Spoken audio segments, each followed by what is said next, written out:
좋으신 주님의 은혜가 오늘 이 시간 우리 모두와 함께 하시기를 바랍니다. 오늘 우리가 함께 나누실 하나님 말씀은 에스겔 4장의 말씀입니다. 우리가 살펴보았던 에스겔 1장에 의하면 유다의 마지막 두 번째 왕인 여호야긴이 바벨론의 포로로 잡혀 끌려간 지 5년, 즉 BC 593년에 에스겔은 그발 강가에서 하나님의 이상을 보았습니다. BC 586년에 예루살렘이 바벨론에 의해서 함락당했으니 에스겔이 하나님으로부터 파수꾼으로 소명을 받은 때는 유다의 멸망 7년 전이었습니다. 이스라엘 민족은 선민의식에 강했습니다. 그러나 하나님으로부터 택함을 받았다라고 자부하는 이스라엘이 끊임없이 하나님을 배반했으니 참으로 아이러니합니다. 이스라엘의 배신행위에 대한 근본적인 이유를 크게 다음과 같이 두 가지로 대별해서 생각해 볼 수 있는데, 첫 번째는 신들에 대한 비교, 즉 자신을 택하신 하나님을 단순히 지역적인 신으로 과소평가해서 다른 지역에서 숭배하는 신들과 비교를 해서 강한 민족이 섬기는 신들을 더 우월하게 생각했습니다. 두 번째로 이스라엘 죄성으로 인해서 즉 보이지 않는 하나님의 말씀을 따르는 것보다 바로 눈앞에 보이는 세상 것들로부터 오는 풍요와 그리고 쾌락을 추구하기에 이방인이 섬기는 신들에게 더 이끌리게 되었던 것입니다.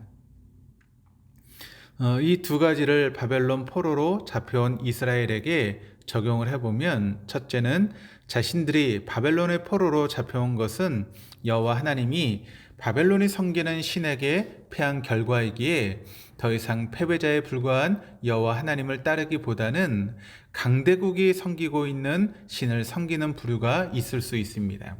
두 번째로 자신들이 왜 포로로 끌려왔는지에 대한 이유를 몰라서 하나님을 원망하는 부류 또는 일부 경건한 사람들은 자신의 죄악을 깨닫지만 이것으로 모든 것이 끝이라며 절망하는 부류가 있을 수 있습니다.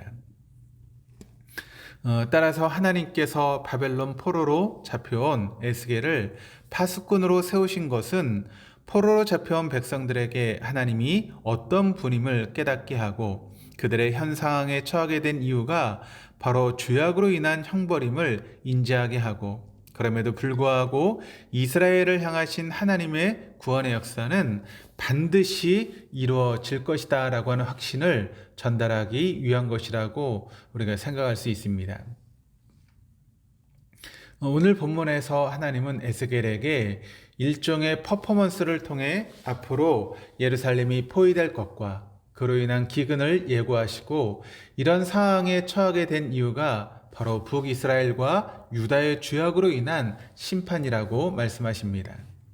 그러니까 북이스라엘이 받아야 될 형벌에 대해서 390년을 말씀하시고, 또 남쪽 유다가 감당해야 될 형벌의 날은 40년이라고 말씀하십니다. 총 430년이라는 형벌의 기간에 대해 여러 가지 해석이 있을 수 있는데, 가장 일반적인 해석은 북이스라엘이 여로보암에 의해 분열된 때부터 이스라엘이 바벨론으로 부터 예루살렘에 귀환한 때까지의 390년과 남유다 왕국이 멸망한 때부터 다시 예루살렘으로 귀환할 때까지 40년의 기간을 의미합니다.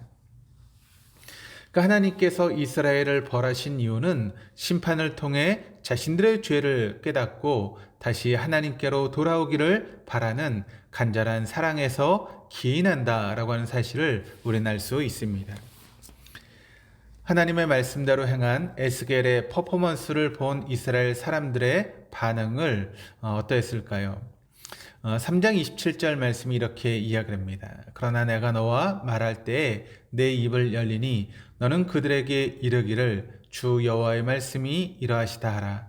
들은 자는 들을 것이요 듣기 싫은 자는 듣지 아니하리니 그들은 반역하는 족속임이니라.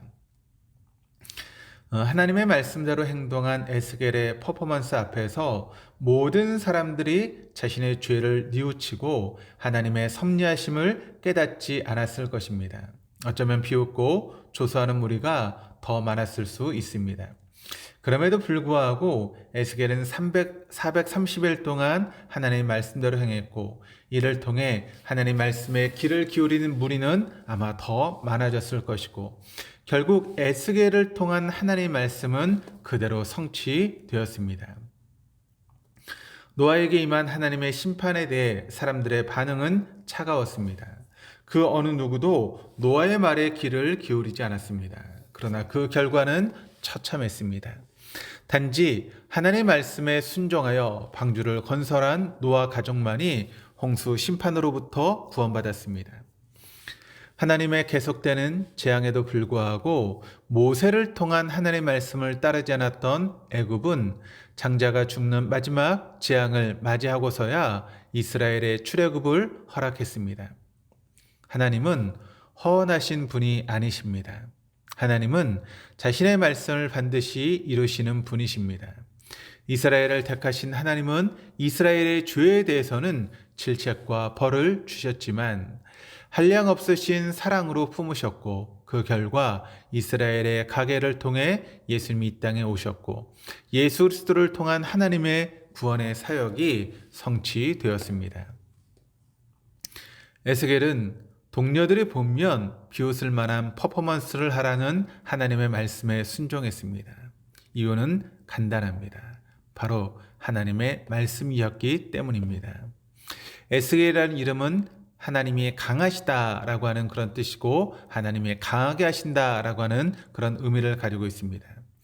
하나님이 강하게 역사하시는 에스겔의 퍼포먼스를 통해 바벨론의 포로 유배자들에게 하나님의 심판과 이스라엘의 회복의 메시지를 전했고, 그 예언은 이후 그대로 성취되었습니다.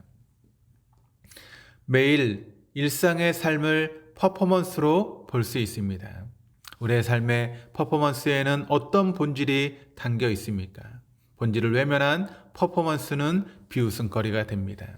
또한 하나님의 말씀을 삶 속에서 적용하며 하나님의 말씀대로 살려고 애쓰며 살아가는 우리의 삶을 보면서 우리의 이웃들이 비웃을 줄 모릅니다. 세상 편하고 쉽게 살지 뭐 그렇게 어렵고 고지식하게 사냐고 말입니다. 그러나 하나님께서는 우리를 하나님이 강하게 하신다는 에스겔로 불러주셨습니다. 내가 내 의지대로 퍼포먼스를 하면 세상은 비웃지만 하나님만을 의지하며 하나님의 말씀을 그대로 실천하는 삶을 살아갈 때 우리의 이웃이 반드시 하나님의 복음을 받아들일 것이라고 하는 소망을 갖고 우리에게 주어진 하루를 살아가시기를 주님의 이름으로 축원합니다. 기도하시겠습니다. 하나님 아버지, 에스겔은 어쩌면 사람들로부터 손가락질을 당할 수도 있는 행동을 하라는 하나님의 말씀을 그대로 실천했습니다. 자신을 의지하기보다는 하나님의 말씀을 믿고 행하는 에스겔을 하나님께서 강하게 만들어 주셨습니다.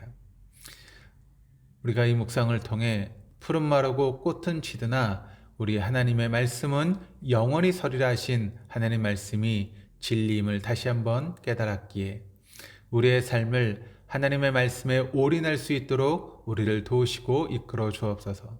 주님만을 의지하며 주님의 말씀을 삶 속에 그대로 행하는 일상의 퍼포먼스를 통해 나와 가장 가까운 가족은 물론 주님께서 관계를 맺게 해주신 많은 사람들에게 주님의 복음이 전파되는 은혜를 베풀어 주시옵소서. 감사드리며 예수 그리스도 이름으로 기도드립니다. 아멘.